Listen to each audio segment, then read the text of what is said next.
Olá, sejam bem-vindos à primeira edição do podcast Mídia e Democracia, aqui na FGV-SMI, a nova escola de comunicação digital da Fundação Getúlio Vargas.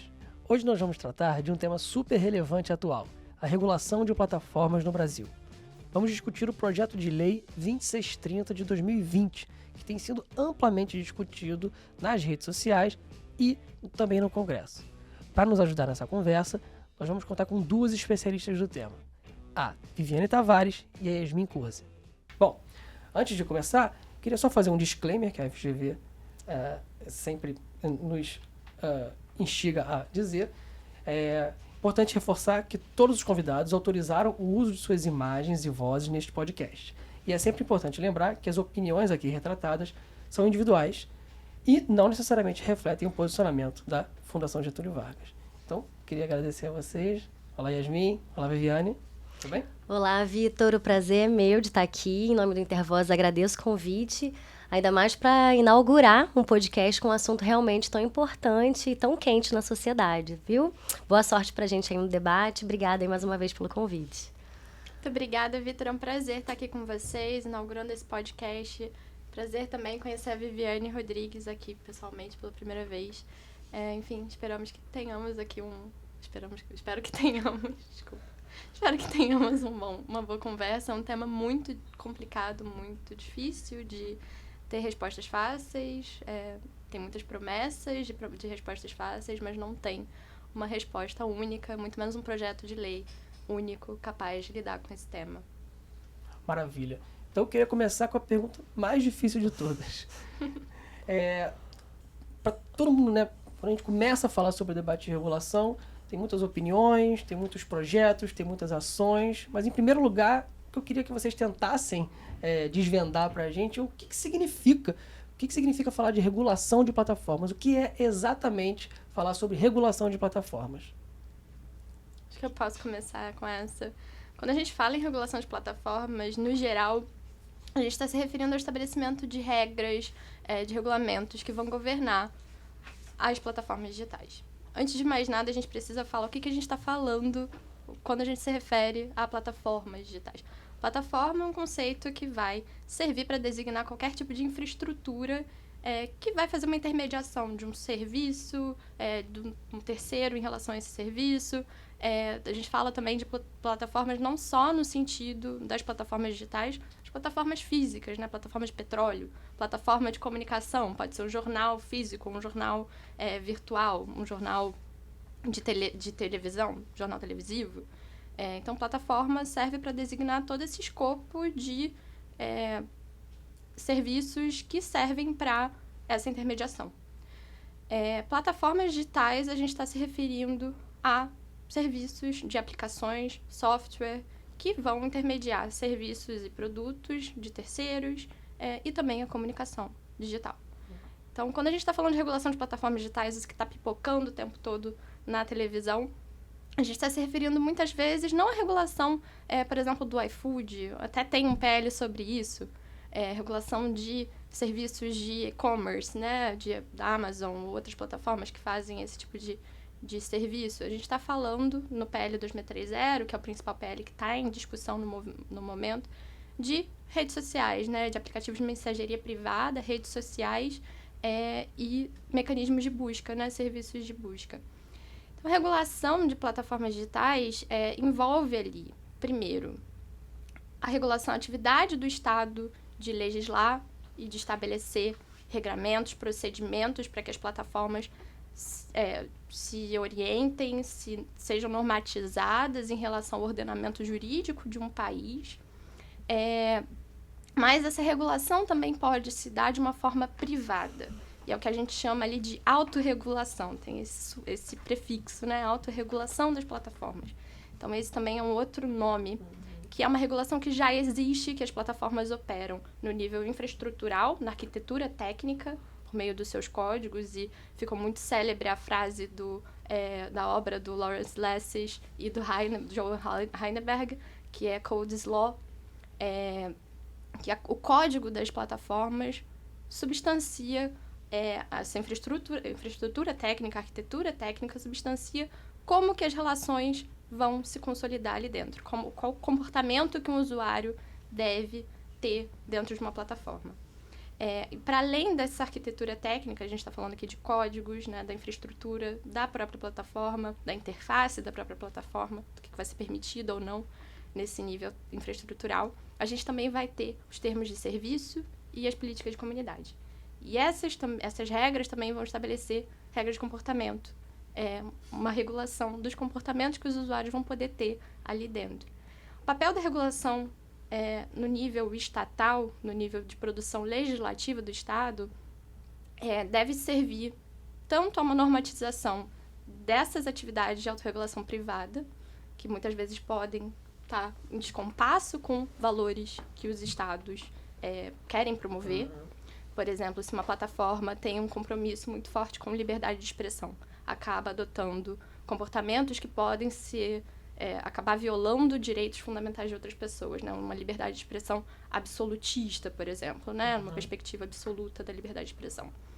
Pode violar, pode trazer, por exemplo, problemas como racismo, discurso de ódio. E essa plataforma não enfrentar de uma forma adequada, de acordo com os valores que aquele Estado quer preconizar, isso pode gerar diversos problemas.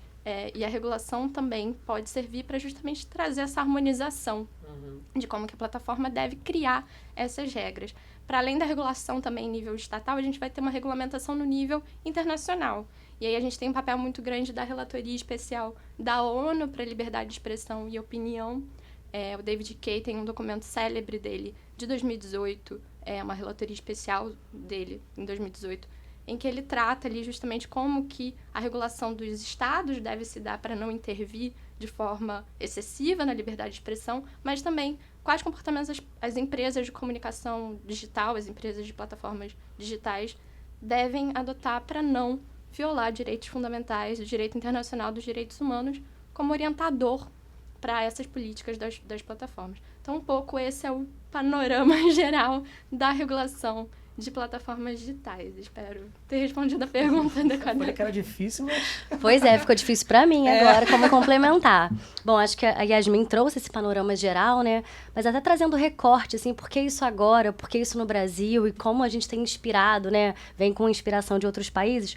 Hoje, no Brasil, a gente tem outros setores que são regulados, por isso a gente tem agências reguladoras, então setores como aviação, a própria telecomunicações, enfim, planos de saúde, uma série de outros setores são regulados. Então, isso não é uma particularidade aí, né, de falar de regulação das plataformas digitais. Eu acho que isso é importante a gente marcar, porque tem sido muito atacado, né? Mas por que regular plataforma? É justamente isso. Porque a gente regula setores que têm prestação de serviços privados. A gente precisa de regras mínimas do Estado para que esses setores possam atuar aqui, mas diante do arcabouço legal que a gente já tem ou algo que a gente já aponta. Fazendo esse recorte mesmo de arcabouço geral dentro desse âmbito, né, digital, de internet, a gente tem duas outras leis que são muito importantes e referências nacionais, que é o Marco Civil da Internet e a Lei Geral de Proteção de Dados. O Marco Civil da Internet, ele é de 2014, então ano que vem ele faz 10 anos. Aí, se a gente fizer uma reflexão, imagina, quando ele foi criado, ele foi uma lei, assim, super pioneira. Até hoje, ela ainda é muito referência mundialmente quando o assunto, né, de legislação relacionada à internet. Mas em 2014, a gente não tinha essa atuação como a gente tem hoje das plataformas digitais, né? Que é o Instagram, o Telegram, o Facebook, o WhatsApp. Enfim, hoje em dia, de 10 anos para cá, muito mudou, né? A gente tem aí diversas pesquisas que falam da economia da atenção, do quanto os brasileiros ficam, né, se informam pelas plataformas digitais, passam horas e horas ali com acesso, né, tanto à informação, a jogos, as crianças estão ali presentes. Então, de lá para cá, muita coisa mudou. E apesar do Marco Civil ser algo super avançado, é claro que tem particularidades dessas plataformas que ele não consegue abordar. Da mesma forma, a Lei Geral de Proteção de Dados também, que não trabalhava ali, trabalhava mais sobre como a gente poderia ser informado do que estavam fazendo com nossos dados, quando a gente aceita aquelas letrinhas lá, né? E aí, mas isso dentro das plataformas também, a gente não dá conta conta da diversificação de assuntos e de polêmicas e até, assim, da forma de consumo, enfim, uma série de outras vertentes que as plataformas digitais nos trouxeram hoje. Por isso é importante que a gente consiga fazer esse arcabouço mínimo para falar como é que a gente tem que atuar aí nas plataformas digitais. Tem grupos de pesquisa, grupos de ativistas digitais que falam que, inclusive, se as plataformas respeitassem as leis internas, como o Código de Direito do Consumidor, como o ECA, né, o Estatuto da Criança e do Adolescente, a gente talvez nem precisasse de uma lei tão complexa quanto é o 2630. Mas, assim como o Yasmin disse, essas plataformas, elas são empresas, né, transnacionais, que têm, às vezes, muitos escritórios, né? Por exemplo, os grandes grupos que estão aqui são exclusivamente estadunidenses, então tem seus escritórios nos Estados Unidos e respeitam as leis dos Estados Unidos. Então, a gente acaba não conseguindo, muitas das vezes, intervir aí nessa atuação. Por isso, a gente precisa desse arcabouço legal nacional, assim como outros países também estão fazendo, para que a gente consiga minimamente dar determinadas regras para que empresas, sejam elas, né, de plataformas digitais ou qualquer outra, atuem no nosso país, diante das regras nacionais. Muito legal, gente. E aí, aproveitando muito da linha que você tratou, Viviane, você falou um pouco sobre as transformações ao longo do tempo. E aí eu queria perguntar um pouco da experiência de vocês, né? Que vocês são pesquisadoras, representantes da sociedade civil, que estão aí há algum tempo já trabalhando com esse tema, trabalhando com plataformas, com políticos, com pesquisadores, com usuários. E aí eu queria saber, assim, da trajetória de vocês, do que vocês trabalham, o que vocês sentem que mudou de quando vocês começaram a discutir essa questão e que agora, hoje, que a gente está nesse debate acalorado, né, e nacional sobre o PL 2630. Então, assim, se vocês pudessem falar um pouco dessa trajetória, mudanças e continuidade do debate, seria bem legal. Maravilha. Eu sempre vejo o lado cheio do copo, né? Então, eu acho que, apesar de ter sido um projeto que, né, ele é de 2020, então a gente tem aí pelo menos 3 anos de discussão. Um projeto que parte do Senado, o texto original foi muito ruim, e aí depois, quando ele vai para a Câmara, é criado um grupo de trabalho com diversos especialistas, ativistas, pesquisadores, acadêmicos, para discutir esse texto. E aí a gente sai com uma relatoria ali do Orlando, né, que é o relator do projeto, com uma proposta de projeto bem mais construída, ouvindo muito mais as partes interessadas, que é mais ou menos o que a gente tem hoje. Mas a gente também concorda que o projeto não é perfeito, né? Uma bala de prata que, uma vez ele sendo, né, aprovado, ele vai resolver todos os problemas das plataformas.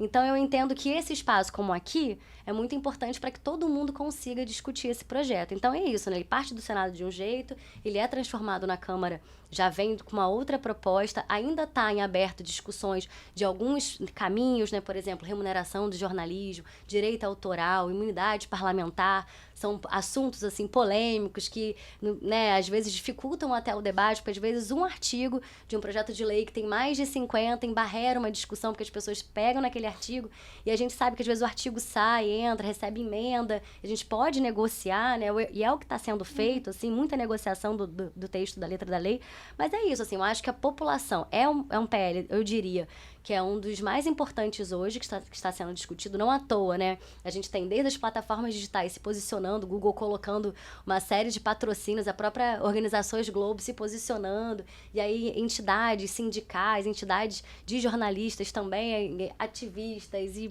setor acadêmico, enfim, uma série de setores já envolvidos, porque eu acho que é um divisor de águas. E eu acho que o Brasil também é uma vitrine, assim como foi no Marco Civil, eu acho que com a aprovação do PL 2630 no Brasil também vai ser uma vitrine de regulação de plataforma. Assim, a partir da nossa aprovação, da nossa discussão, desse debate que está acontecendo, que eu vejo, né, como muito positivo, apesar de todas as forças aí que tentam, às vezes, só taxar como PL da censura, e a gente sabe que é muito mais profundo do que isso. O próprio nome do PL, né, ele fala que é da transparência, da responsabilização, enfim, eu entendo isso, assim, que é um caminho árduo, mas tinha como ser diferente, não tem como ser simples, porque é um PL de divisor de águas no debate. Sim. Eu acho que eu identifico aqui nesse debate, como a Viviane está falando também, continuidades e descontinuidades desse processo de comentários da sociedade civil, tanto de críticas quanto de elogios em relação ao PL 2630 e o Marco Civil da Internet, né, que foi esse outro divisor de águas.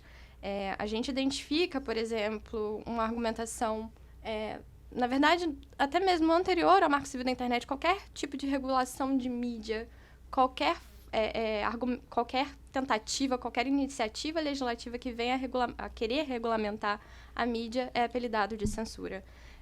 Muito por causa desses alguns setores da sociedade que são que se retraem mesmo em relação a esse tipo de regulação, né, por interesses corporativos, interesses do setor de comunicação privado, como que a mídia se estabeleceu no Brasil, esse tipo de... e também, né, por um posicionamento em relação à tentativa de estabelecer uma equalização da regulação de mídia com iniciativas de censura de países menos democráticos da América Latina, né? Qualquer tentativa de um governo de esquerda, sobretudo, de trazer regulação nesse sentido, de querer regulamentar o setor da comunicação no Brasil, sempre sofreu muito ataque, sempre sofreu muita crítica. Então, isso é uma continuidade muito clara, muito evidente, de críticas que o Marco Civil da Internet sofreu, até mesmo apelidando, né, de... enfim, tem charges da Dilma com chifrinhos de diabo, e um setor também evangélico, um setor também da igreja atacando o Marco Civil da Internet por essa via. A gente identifica também a mesma coisa acontecendo no PL 2630. Imagino o relatório da Escola de Comunicação publicado recentemente sobre o tema, traz esse destaque, né? Então, um pouco essas continuidades e descontinuidades, eu acho que a gente vai ter que enfrentar ainda enquanto sociedade, né? Não é só país antidemocrático que tem regulamentação de mídia, muito pelo contrário, as maiores democracias do mundo possuem regulamentação da mídia, e é uma atividade essencial para a gente garantir a execução de outros direitos fundamentais. A liberdade de expressão, ela só pode ser atingida de verdade quando a gente não tem discurso de ódio e desinformação, fazendo com que grupos minoritários, grupos minorizados na sociedade evitem frequentar esses espaços com medo de sofrerem ataques. Então, a gente só consegue garantir liberdade de expressão de forma adequada se a gente está garantindo para todo mundo. Então, trazer uma legislação sobre o tema, evitar que atores privados dominem, monopolizem as comunicações com interesses escusos, podendo manipular muitas vezes o debate público, é fundamental para a gente conseguir ter liberdade de expressão de fato, efetivar esse direito de verdade. Então, é um pouco isso, assim, eu acho que é algo que a gente ainda precisa avançar, né, de conscientizar a população de que é um tema necessário, que a gente precisa lidar com isso e que não é censura. Muito pelo contrário, o PL é extremamente procedimental. Sim. Não está lidando com camada do conteúdo. E quando a gente fala de regulação de plataformas, a gente pode falar, né? A gente tem a LGPD, a Lei de Proteção de Dados, que a Viviane citou, que vai tratar dessa camada dos dados. A gente vai ter possibilidade de lidar com infraestrutura, e a gente tem a Anatel, por exemplo, que lida com a infraestrutura de comunicação, de conexão, desculpa. E o PL 2630 não está entrando na camada de conteúdo. Não é isso que está acontecendo. Ainda está a cargo das plataformas lidarem com esse tema, a partir da autorregulação. Então, o PL adota um modelo que ficou apelidado, né, chamado, agora na literatura especializada, de autorregulação regulada, ficando a cargo ainda das próprias plataformas privadas exercerem esse papel de moderar o conteúdo, de filtrar o conteúdo e de atuar sobre essa área. Nenhuma legislação entra nesse debate, especificamente, a não ser para declarar o que é conteúdo ilegal de fato. Sim. Né? E aí a gente vai ter Código Penal, Código Civil. Já tem código, né? Exato. Então, o PL não inova nesse debate, né? Vocês duas mencionaram a dificuldade que se tem de discutir essa questão no debate público.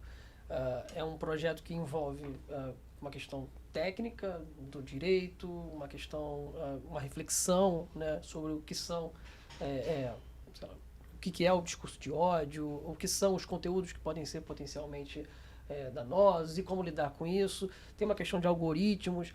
Mas, assim, o debate público, ele recepciona essas discussões de uma maneira muito diferente. Uhum. Ele é entrecruzado ali por questões políticas. A gente nós fizemos aqui durante o nosso projeto Mídia e Democracia um levantamento sobre o debate público nas redes sociais sobre o PL 2630 e ficou muito claro aqui, analisando tanto as publicações de parlamentares quanto o debate público de pessoas comuns do ambiente digital, como a questão se polarizou, na verdade, de uma maneira muito semelhante ao que a gente observava em vários outros debates. Aquela polarização quase que automática, quando a gente está falando de saúde, está falando de educação, está falando de política, e aí quando a gente foi falar de regulação de plataformas, apareceu esse debate muito polarizado entre oposição e governo, no caso agora, né, a oposição se tornando, sobretudo no ambiente digital, atores relacionados ao bolsonarismo, etc. E aí, aproveitando essa discussão que vocês começaram, muito apareceu a questão da censura. Né? É o PL da censura, é uma disputa entre o PL das fake news ou o PL das censuras. Só que, na verdade, tem outros nomes possíveis, né? Tem outras nomenclaturas, esses nomes, eles atribuem sentidos sobre o que você está falando. E aí eu queria que se vocês pudessem falar um pouco sobre como é que a gente pode melhorar o debate público. Estratégias, técnicas, ideias para transformar esse debate, que é super complexo, num debate que seja bem recebido pela população. Bacana, ótima pergunta. Eu acho que, primeiro de tudo, assim como a gente viu nas eleições, e você traz aí os exemplos, né, da polarização, primeiro a gente precisa discutir o que está sendo discutido hoje, sendo falado, que é a liberdade de expressão. Eu acho que isso a gente já acaba trazendo um pouco à tona esse conceito de que é o PL da censura. Primeiro que é isso, né? Liberdade de expressão não é eu poder falar o que eu quiser, afetando o outro, desrespeitando grupos, sendo misógino, racista, homofóbico. Isso não é liberdade de expressão. Então, primeiro isso, eu não posso ter o direito de ferir o outro, né? O direito do outro. Eu acho que por aí já começa assim. Acho que a gente pode pontuar também o que o PL traz. Ele, na maior parte dos artigos, ele cobra a transparência das plataformas. E aí a gente vê uma coisa meio contraditória. Como é um PL de censura se ele cobra a transparência? Né? Ele pede relatórios semestrais, ele pede que a gente entenda minimamente como é que é feito, né, essa moderação do conteúdo, quando a gente posta alguma coisa, ele é tirado do ar, ele empodera o usuário. O que é isso? Ele hoje traz, né, o PL propõe que quando ele seja um conteúdo de um usuário tirado do ar, que esse usuário seja notificado, que ele tenha a possibilidade de direito de resposta, para aí sim a plataforma avaliar se ela coloca de novo esse conteúdo no ar ou mantém fora do ar, e aí de acordo com uma série de critérios. Acho que é isso importante. O PL responsabiliza as plataformas porque hoje a gente tem um imbróglio que é quem é o culpado, né, pelo conteúdo. Eu posto eu posto e impulsiono, vou trazer até assim, eu posto e anuncio, que é uma prática muito de grupos de extrema direita, né? Tem pesquisas que mostram, inclusive do NetLab, que mostra que, por exemplo, a página Brasil Paralelo, ela durante as eleições, ela impulsionou R$2 milhões em 2 conteúdos. Ataque à imprensa e ataque às urnas eletrônicas. E aí, quem é responsável por isso? Primeiro, o Brasil Paralelo, a gente sabe, mas ele foi notificado, mas as plataformas continuaram ganhando 2 milhões com isso. Elas não são responsáveis também por um conteúdo que elas estão lucrando com isso, cientes de que aquele conteúdo é danoso à democracia, às eleições de um país que ela está atuando.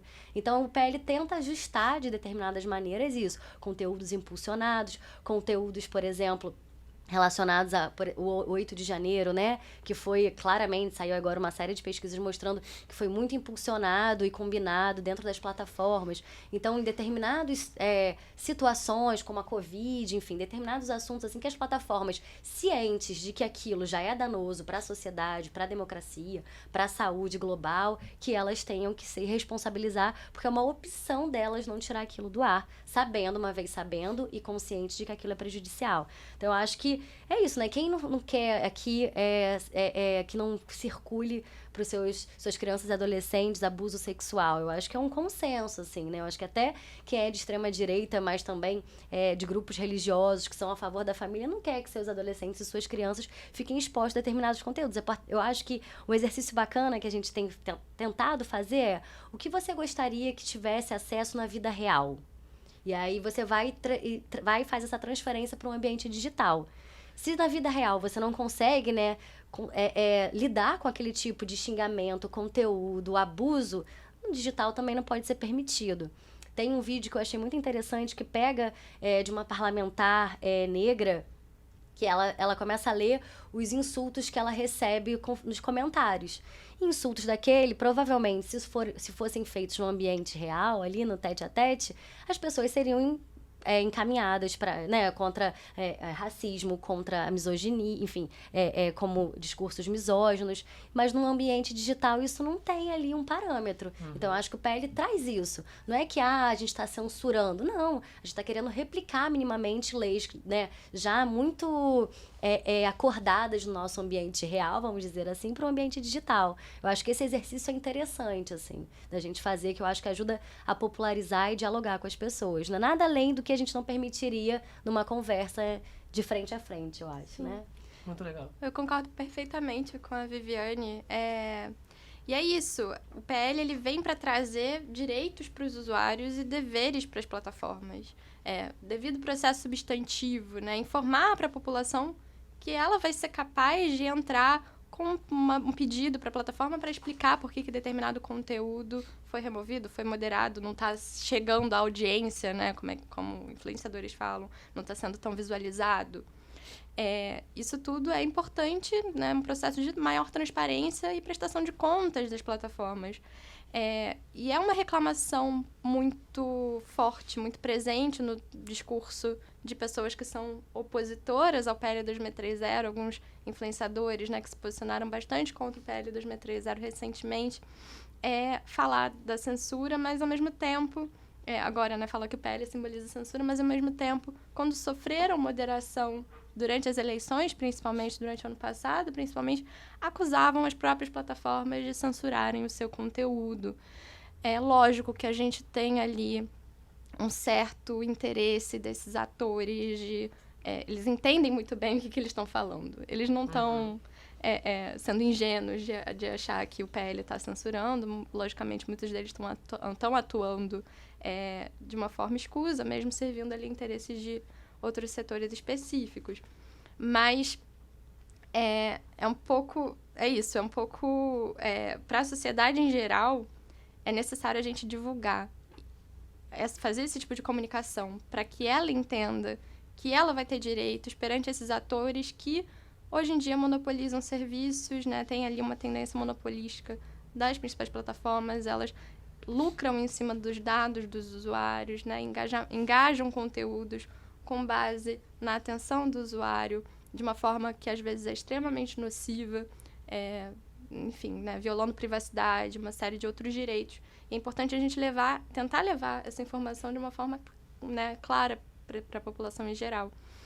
O desafio, eu acho, é como chegar nessas pessoas, né? Como informar que... E aí fica o desafio para o pessoal da comunicação mesmo também, né? Como informar que não se trata de censura, se trata de direitos garantidos, que você vai poder acionar. Se você está insatisfeito com uma moderação que você sofreu de um conteúdo seu, foi rotulado como desinformativo, foi rotulado como discurso de ódio, e você não acredita que aquilo seja, você vai poder entrar com uma reclamação e a plataforma vai ter que responder. Enfim, são direitos para as pessoas, não é censura. Eu vou trazer um exemplo, assim, que acabou de acontecer no Intervoz. A gente fez uma postagem sobre o marco temporal e a imagem dessa postagem era uma indígena amamentando. E aí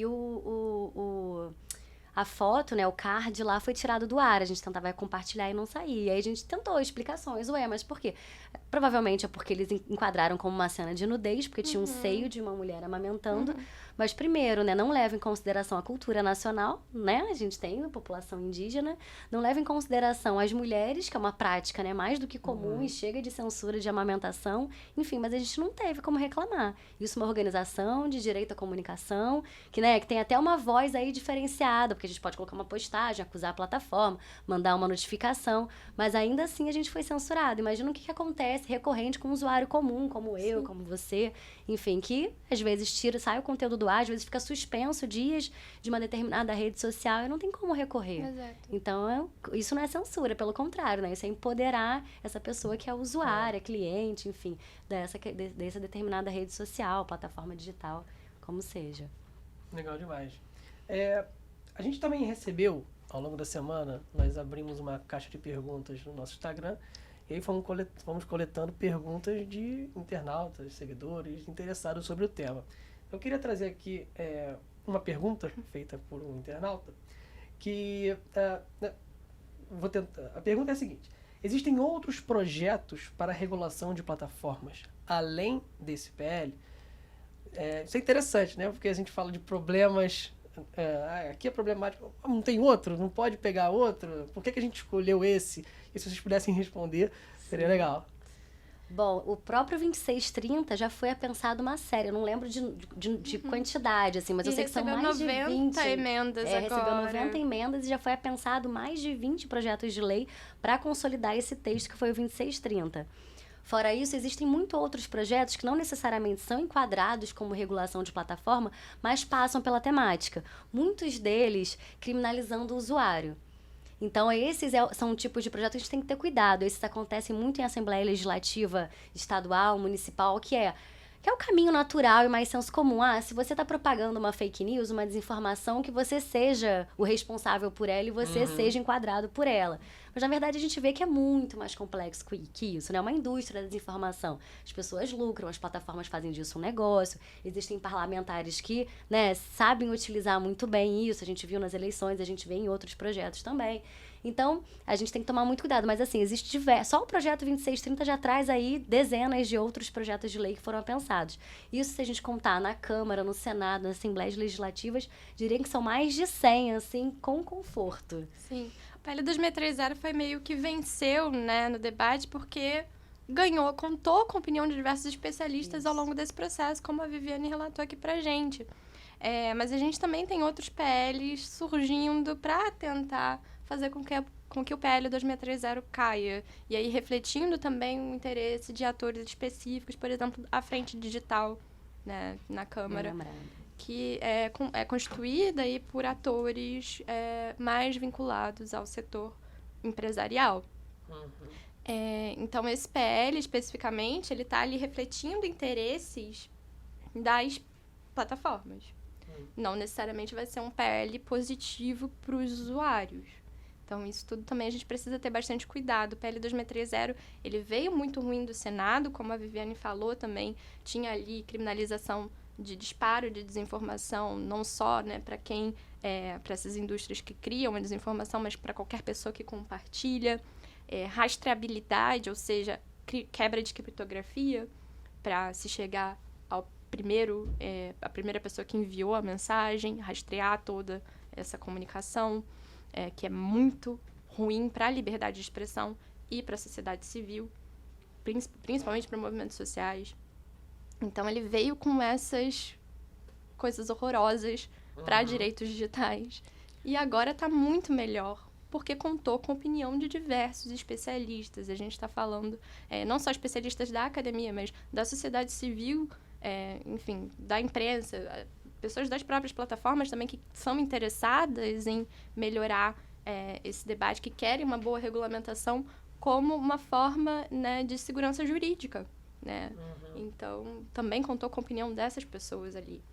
Então, é isso. O PL 2630 venceu e é o principal, né, PL sendo discutido hoje em dia porque contou com toda essa labuta anterior para torná-lo um projeto melhor. Sim, processo, diria que seria o mais Exato. maduro, né? Porque ele inclui aí essas Exato. diferentes vertentes. Exato. Foi ouvido, maturado mesmo aí ao longo do processo. Exato.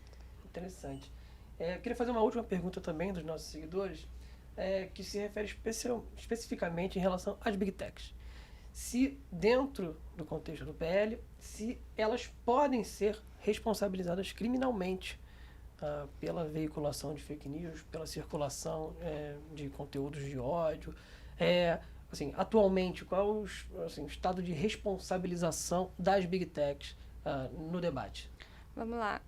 As Big Techs, o Marco Civil da Internet, ele veio ali no artigo 19, trazendo uma limitação à responsabilidade. A responsabilidade, ela só vem por conteúdos veiculados por terceiros.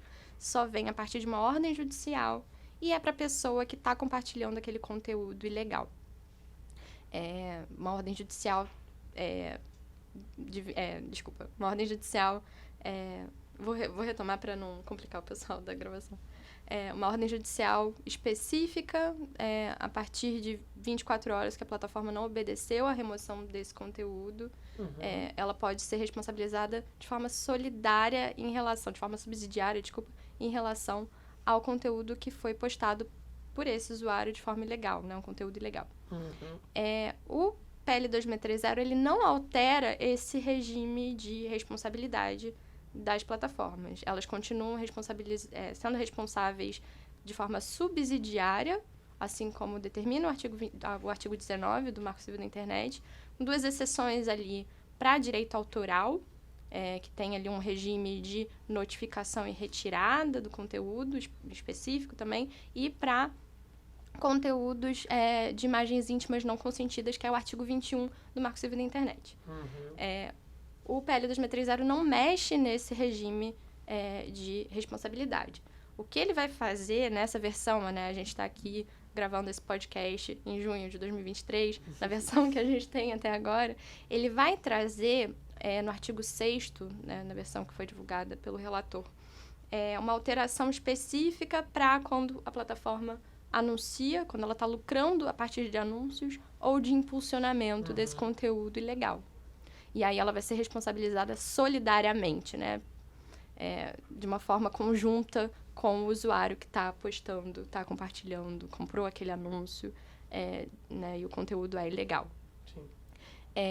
Mas isso também tem um rol específico de crimes, de conteúdos que figuram como conteúdo ilegal, de acordo com o PL. E é isso, não esse regime de responsabilidade, ele continua sendo um pouco mais restrito. Fica um pouco difícil da gente entender. É um debate um pouco complicado, porque é difícil da gente entender como que as plataformas estão recomendando esse conteúdo. Isso vai depender das auditorias, que também estão previstas no PL, auditorias sobre os sistemas de recomendação, e também a publicação dos relatórios que vão demonstrar como que elas estão recomendando esse conteúdo. Vai ficar à mercê, né, da compreensão sobre esses relatórios, sobre como esses sistemas de recomendação operam essa responsabilização. A gente vai precisar entender isso primeiro para que elas possam vir a ser responsabilizadas. Então, atualmente, né, elas não podem ser responsabilizadas civilmente ou criminalmente fora desses dispositivos, né, do Marco Civil da Internet, o 19 e o 21, e no PL 2630, nessa versão que figura agora, em relação a conteúdos ilegais. É um pouco isso, assim. Lógico, se a plataforma, ela por si só, se a gente tem uma plataforma que não são as big techs que a gente está acostumado, se ela tem como atividade principal publicar ela própria um conteúdo ilegal, a gente não está falando mais de conteúdo de terceiro, a gente está falando de conteúdo produzido por ela, autorado por ela. Então, aí ela responde normalmente Código Penal, Código Civil. Não estamos falando de conteúdos postados por usuários. Sim, sim. E aí as coisas ficam também um pouco mais fáceis, né? O PL prevê algumas sanções, né? Que é multa, às vezes suspensão do serviço, e em casos também de emergências, né? Também, que para além do impulsionamento em caso de emergência, que é isso? Tentar fechar aí casos de pandemia, por exemplo, eleições, porque foram experiências aí que a gente foi vivenciando e que essa regra, né, das 24 horas do artigo 19 do Marco Civil, elas não davam conta. Mas acho que vale a pena a gente só falar um pouquinho sobre o artigo 19, porque ele vem do Marco Civil, como a gente falou, que é de 2014, mas ele ainda é muito importante, muito válido. Há uma discussão, o STF está julgando justamente, né, a constitucionalidade do artigo 19, mas a gente do Intervozes e da CDR, da Coalização de Direitos na Rede, que o Intervozes faz parte, a gente ainda defende a validade do artigo 19, porque ele limita a partir de ordem judicial para tirar um conteúdo ou não. E muitas pessoas falam, poxa, mas se só por ordem judicial pode demorar muito para que o conteúdo saia do ar, e a gente tenha problema, né, com essa cadeia da desinformação, com a velocidade da desinformação. Mas por isso que o PL tenta ajustar com determinados assuntos ali, ele lista ali nominalmente, em caso de pandemia, eleições, violência, ódio, não sei o quê. Tem uma listagem ali de mais de 10 oportunidades, assim, que podem isso acontecer. Mas a gente defende que isso seja, que o artigo 19 continue valendo, porque senão a internet vai virar uma terra de quem tem poder para tirar conteúdo do ar. como era antes do artigo 19, antes do Marco Civil. Eu tenho um escritório de advocacia, não gostei que você publicou alguma coisa sobre mim, meu escritório vai lá, vai notificar e vai tirar. Ou eu mesma sou uma pessoa poderosa, uma influenciadora, um parlamentar, não sei o quê. Não gostei desse conteúdo? Vou lá e vou pedir para tirar do ar. Imagina, a gente não ia conseguir ter minimamente, isso sim seria censura, isso sim seria ataque à liberdade de expressão. Você pode gostar ou não, mas não ferindo direitos, aquele conteúdo pode, né, tá lá no ar, enfim. É onde a gente vai debater, vai concordar, vai discordar no ambiente digital. Mas eu acho que é importante a gente fazer esse marco, porque o próprio artigo 19 também está em debate. Né? Em paralelo ao 2630, o artigo 19 já entrou em julgamento, saiu de julgamento da sua constitucionalidade. Mas ele traz essas regras mínimas, assim, para não ficar realmente a terra de ninguém, que todo mundo tira qualquer coisa, né? E aí também pode empoderar demais as plataformas. Se hoje, né, a foto da indígena com o seio de fora, ela já lá coloca, tira do ar, e a gente nem sabe por quê, se a gente não tiver o artigo 19, ela vai poder tirar qualquer coisa do ar, e aí sim que a gente não vai ter nenhuma regra, enfim. Vai vencer quem tem mais poder, mais voz, que já é o que acontece no cotidiano, vai ainda piorar, né? Só para tentar complementar um pouquinho aqui, a Viviane, a gente está no CTS como amigo escure do artigo 19 também no debate do Supremo, né? Um amigo da corte com uma petição específica. A nossa posição nesse debate é pela interpretação conforme do 19 em relação à Constituição. E o que a gente tem tentado advogar é que o 19, a interpretação, né, de conteúdo, o 19 ele tem ali no texto, conteúdo de terceiro, conteúdo postado por terceiro. A única coisa que a gente está tentando é que seja uma interpretação mais restrita em relação a esse conteúdo de terceiro, de uma forma muito similar ao que o PL 2630 está apresentando, que é justamente quando a plataforma deixa de ser intermediária, meramente intermediária, para fazer ter lucro, enfim, ter proveitos desse conteúdo ilegal. Ou seja, quando ela está recomendando ativamente, quando ela está recebendo dinheiro de anúncio desse conteúdo ilegal. Ela perderia a sua posição de intermediária a partir dali. Essa é a posição que a gente está adotando no CTS, nessa petição que já está no site do Supremo, inclusive, né, e foi apresentada durante as audiências agora.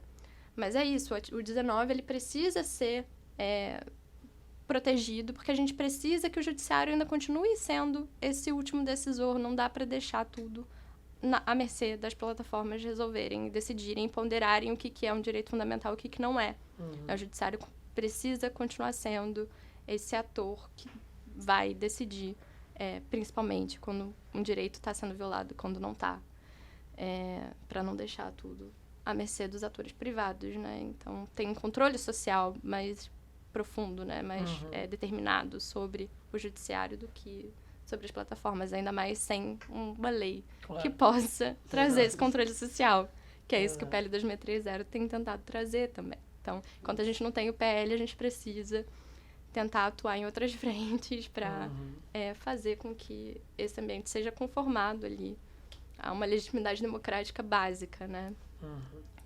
Bom, infelizmente nosso tempo está se esgotando e gostaria de muito agradecer Viviane Tavares, Yasmin Curzi, compartilharem os conhecimentos. Aprendi muito hoje, espero que vocês tenham aprendido também, tenho certeza.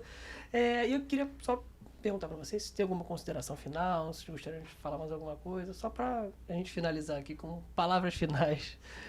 Bom, eu acho que é isso, manter viva essa chama do debate sobre o 2630, porque eu acho que é o PL, eu diria que é um dos mais importantes, porque tem o marco temporal também aí, mas eu acho que um dos mais importantes para a sociedade hoje. Então é importante que espaços como esse sejam mantidos de debate, tirar dúvida. Infelizmente, né, se a gente fizer uma busca no Google, o Google vai entregar sendo só contra o PL, porque é interesse dele, então que a gente consiga esses espaços também fora, né, do ambiente digital para a gente poder conversar, para a gente poder debater.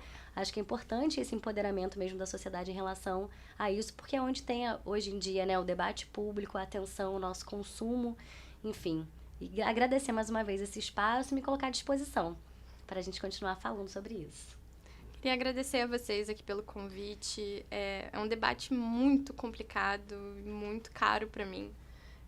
Não acho que o PL 2630 vai dar conta de responder a todas as perguntas que são colocadas a ele.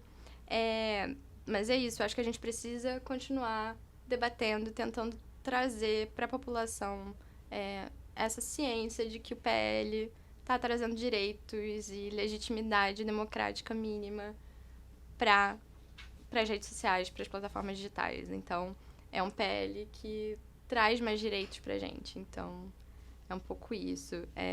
E também outras frentes que a gente deveria estar atuando, né? Que é o direito concorrencial. Tem PL também especificamente sobre isso.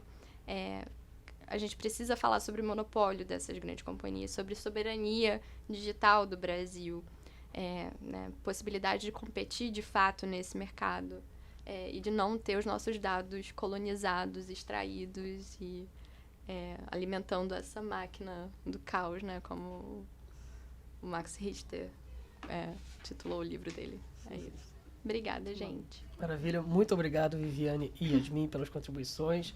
Obrigado a todos os ouvintes por nos acompanharem nesse episódio do podcast Mídia e Democracia. Peço que fiquem ligados nas redes da FGV-SMI, tanto para fazer pergunta para os próximos episódios, mas também porque lá nós fazemos publicações sobre temas super relevantes envolvendo comunicação, tecnologia, sociedade, política e cultura. Até a próxima!